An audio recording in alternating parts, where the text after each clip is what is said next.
In today's book talk, I will be discussing 1984, a speculative fiction book written by famed author George Orwell. To start, we're greeted by one of the main characters, Winston Smith. Winston's physical features is just your typical man in his mid to late 20s, just with the addition that he has a varicose ulcer just above his right ankle.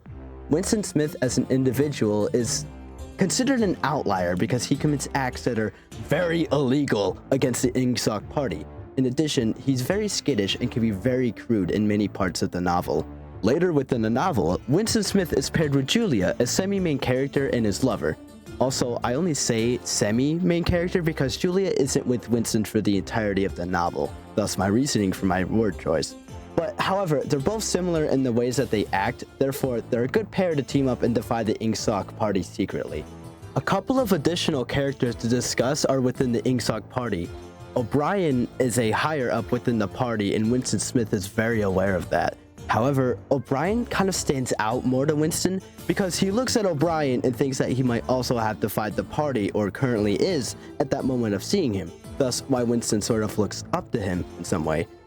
In addition, Big Brother is mentioned multiple times throughout the novel and he's described as being the leader of the Ingsoc party, a revolutionary if you would. His face is plastered throughout Oceania, one of 3 superstates, with signs reading below, Big Brother is watching you. Anyways, now onto the main topic of the novel. 1984 is written to show life under a totalitarian dictatorship under a single-rule party.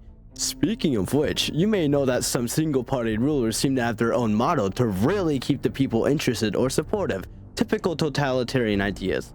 However, Ingsoc's motto was war is peace, freedom is slavery, and ignorance is strength. A lot of oxymorons which seem to conflict with one another. In addition, the Viltrum Empire has her own motto as well, created under the rule of Emperor Argal, a previous tyrannical ruler who sought to conquer planets to a massive scale with the motto